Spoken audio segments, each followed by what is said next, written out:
Welcome back mga ka-review natin dito po sa ating munting channel Pinas News Review, kung saan re-reviewin po natin ang mga mahalagang balita dito sa Pilipinas. Mga simpleng komento sa mga issue dito sa Pinas. At ito nga mga ka-review natin, kapapasok lang ngayon sa Kongreso. Romualdez Castro guilty, kulong sa bilibid. PBBM, BP Sara pinadlak na.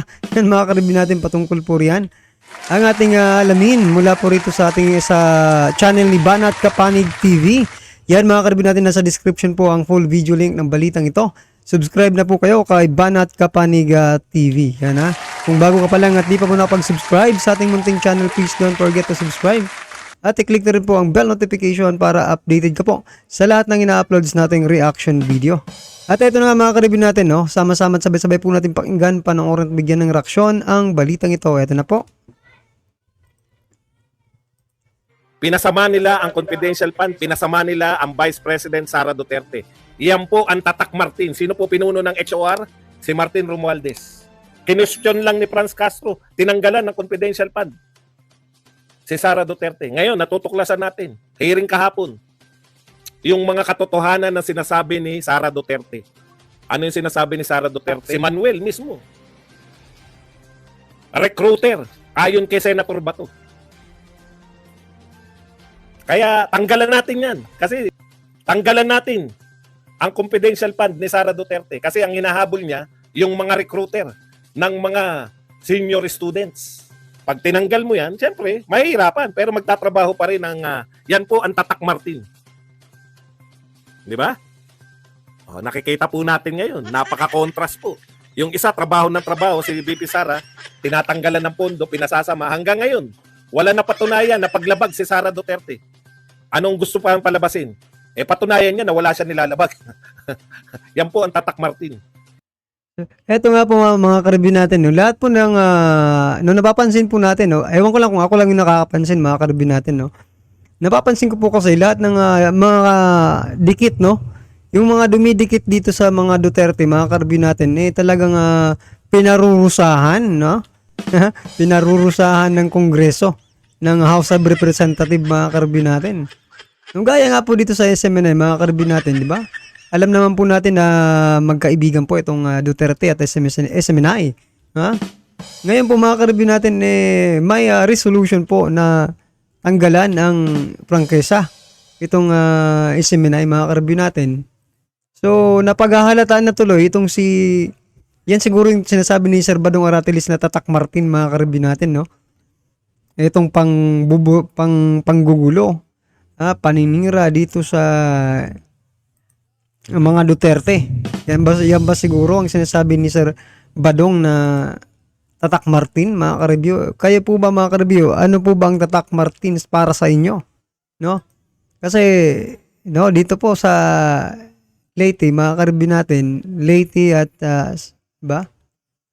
Sa bagay, dito naman ako sa sa Samar, mga ka-review natin.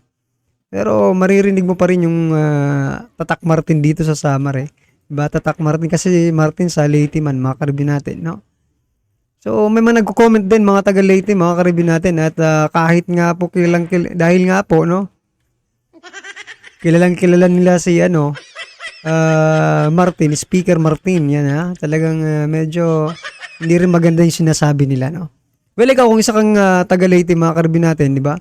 So, Tacloban, Leyte, yan, mga ka-review natin. So, pa-comment nga po kung talagang ano po ba talaga yung Tatak Martin. Ikaw na inaakusahan, ikaw pa magpapatunay na wala kang kasalanan. Diyan po nagsimula yan sa confidential fund. Nung bumuelta yung mga Duterte, titindig ako, tatayo ako. Willing silang ipagtanggol. Ang pinakamakapangyarihan ngayon, ang mga congressman. Iyan po, real talk po, Tatak ni Martin. Nagsabi kayo, 1.8, tinatanong ng SMNI, 1.8 ba ang ginastos ni Martin? Agad-agad, meron na kagad investigasyon. Yan ang Tatak Martin. Wag na wag kayong kakantiin ang House of Representatives.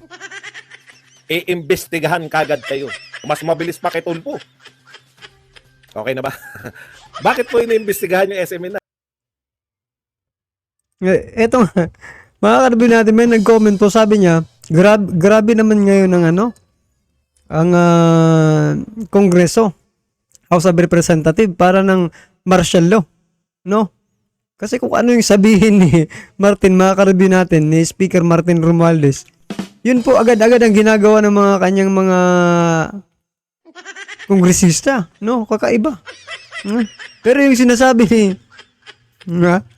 yung nga eh, parang si Martin patuloy ngayon, mga ka-review natin, ang presidente. Bakit ko nasabi yan, mga ka-review? Tingnan nyo po o, di ba? Sinabi ni Martin na imbestigahan yung 1.8 billion na accusation ng SMNI na tinatanong lang naman. O, mayroon agad resolution, mga ka-review, na imbestigahan itong SMNI, di ba? Sila ka Eric, inimbestigahan na. Ngayon, paano ko nasabi nga para siya ang presidente tuloy? Kasi tingnan nyo, nung sinabi ng presidente ni PBBM na wag papasukin ng ICC, hindi makakapasok ang ICC dito sa ating bansa. Biruin yung mga ka-review natin, gumawa tuloy sila ng mga resolusyon na papasukin dito yung ICC, mga ka-review natin. No? Eh sino? O, tingnan nyo, nasaan yung yung power, mga ka-review. Eh hindi sinusunod ang Pangulo. Sino ang nasusunod? Si Speaker Romualdez. Diba? Ano nyo, mga ka-review natin? Tama po yung nag-comment eh. Sabi niya parang si Martin patuloy ngayon ang presidente ng ating bansa kasi siya yung nasusunod. Nako, delikado to, mga ka-review natin Dapat presidente po dapat ang nasusunod. Hindi po itong si Speaker Romualdez, mga ka-review. Ano ba sa tingin niya? Siya ba ang binoto ng sambayanang Pilipino para siya ang patakbo, di ba? Parang ganun po kasi yung lumalabas, mga ka-review natin eh. Mahiya ka naman, Martin Romualdez. Si PBBM po ang binoto ng taong bayan at hindi ikaw na presidente, no? Inappoint ka lang dyan bilang House Speaker. Ba? Nako talaga, medyo tama po talaga yung sabi niya nang nag-comment, mga ka-review, medyo delikado ngayon kasi nasusunod po ang House of Representative kaysa po sa Pangulo.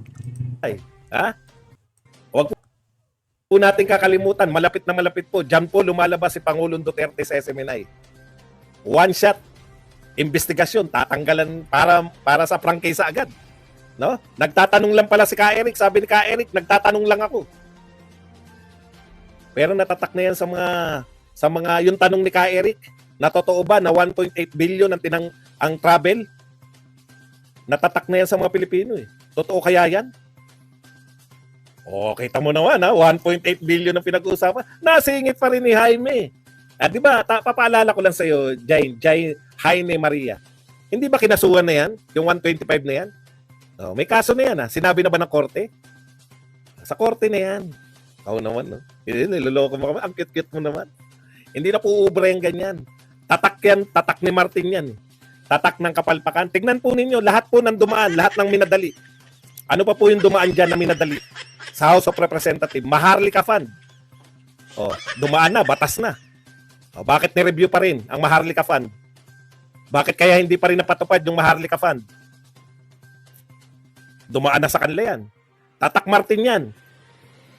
Lahat po na nagaganap ngayon, nakaguluhan sa atin. Pinag-uusapan po, panay paano pababagsakin. Panay paano pababagsakin ang Duterte. Wala po ba tayong ibang problema, mga kapatid? Magpapasko po. Ang tanong ko lang, mga congressman,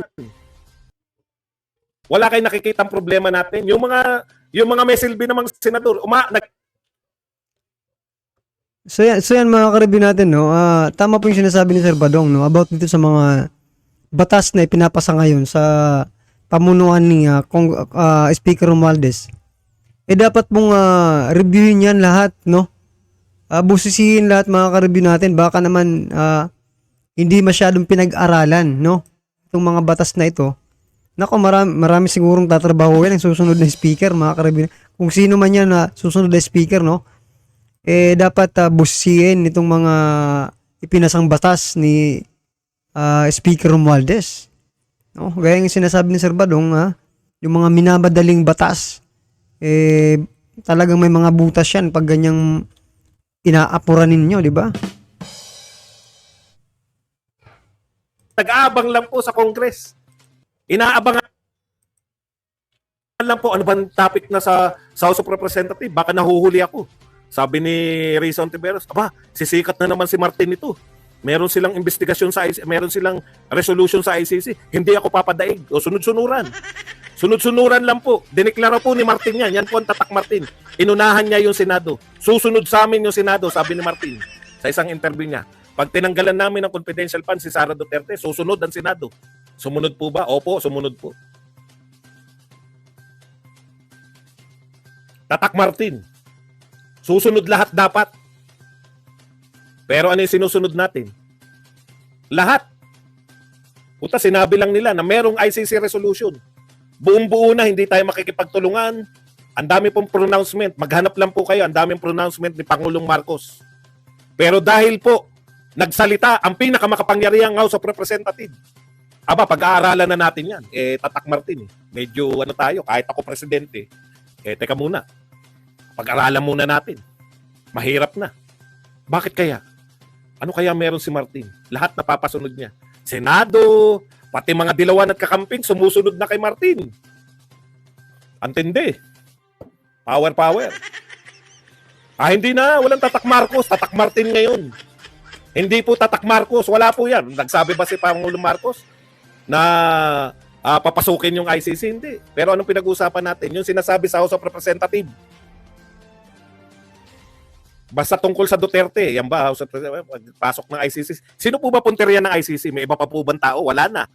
Duterte. Sino po ba confidential fund? May pa po bang taong involved dyan? Si Sara Duterte lang. Duterte lang po nakapokus ngayon.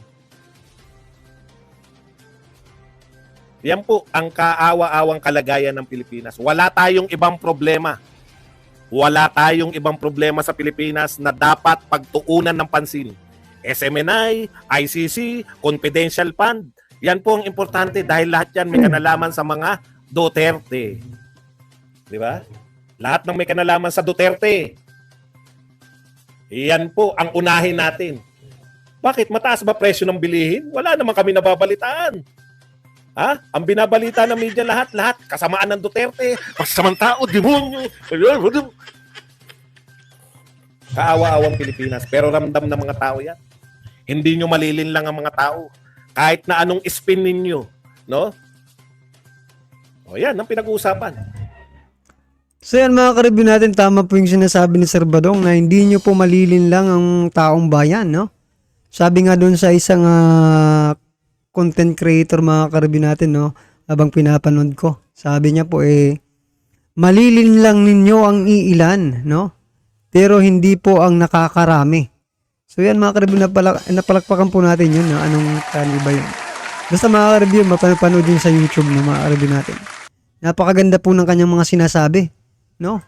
Hindi, malilin lang ninyo yung ilang mga tagasunod ninyo. Pero ang nakakarami mga ka-review natin, sino po ba yung nakakarami? Yun yung tanong. Sino ba? Yung mga diba? Yung mga nagrereklamo sa taas ng presyo ng bilihin, no? Kasi lahat naman tayo siguro ay kumakain, mga ka-review natin, lahat naman tayo ay sumasakay. Lahat naman po tayo ay bumibili. Ha? Yan po sana yung proposan ng House of Representatives kung paano sila makakatulong dito sa pataas na presyo ng mga bilihin. Hindi po pag sinasabi, no, pag mayroon pong nagko-content ng pagtaas ng bilihin, yung sinasabi po ng mga taga-suporta ng ni Romualdez, no, yung mga Pinklawan, Dilawan, ngayon ewan ko na kung anong kulay na ngayon, 'di ba? Sinasabi po nila na it's dahil nga po yan sa global inflation. Ang sa akin lang din naman mga opinion lang po ito, wala naman tayong alam, pero 'di ba, bilang isang simpleng mamamayan, ang atin lang naman po, oo nga, mayroon ngang global inflation. Ngayon, ano ang solusyon? 'Di ba? Siguro ko may solusyon na rin naman siguro yan para bawas-bawasan yung mga tumataas na presyo ng bilihin. Oo nga mga ka-review natin, alam na po natin yan na global inflation, na may problema talaga, no, sa buong mundo, no, kaya tumataas yung mga bilihin. Pero ang tanong lang po ng taong bayan, mga karibyo natin, dito sa atin, no? O, alam na natin yan, no? Given na po yan na inflation. Ang ano na lang is ang solution na lang po kung paano pagabain yung mga or maiibsan man lang yung mga presyo, no, ng ating mga bilihin, no? Kasi ang inflation, given na po yan, mga karibyo natin. Ngayon, kung magpapadala tayo dyan sa sinasabi ninyong dahil nga po sa inflation, kaya tumataas ang mga bilihin, diba, parang nakakalungkot lang kasi binoto kayo ng taong bayan para gumawa ng paraan para malesen yung mga problema ng taong bayan. Which is na ang problema po ngayon ng taong bayan yung pataas na presyo ng mga bilihin, no? Oh. So yan mga karibin natin, ano po ang inyong reaksyon dito sa naging balitang ito? No? I-comment lang po sa baba para at least alam po ng ating mga kababayan ng inyo po nga nararamdaman patungkol po rito. Alright mga karibin natin, kung bago ka pa lang at di pa po nakapag-subscribe sa ating munting channel, please don't forget to subscribe at i-click na rin po ang bell notification para updated ka po sa lahat ng ina-uploads nating reaction video at wag din pong kalimutang mag-subscribe kay Banat Kapanig TV. Nasa description po ang full video link ng balitang ito. Subscribe na po kayo, Banat Kapanig TV. Maraming salamat po.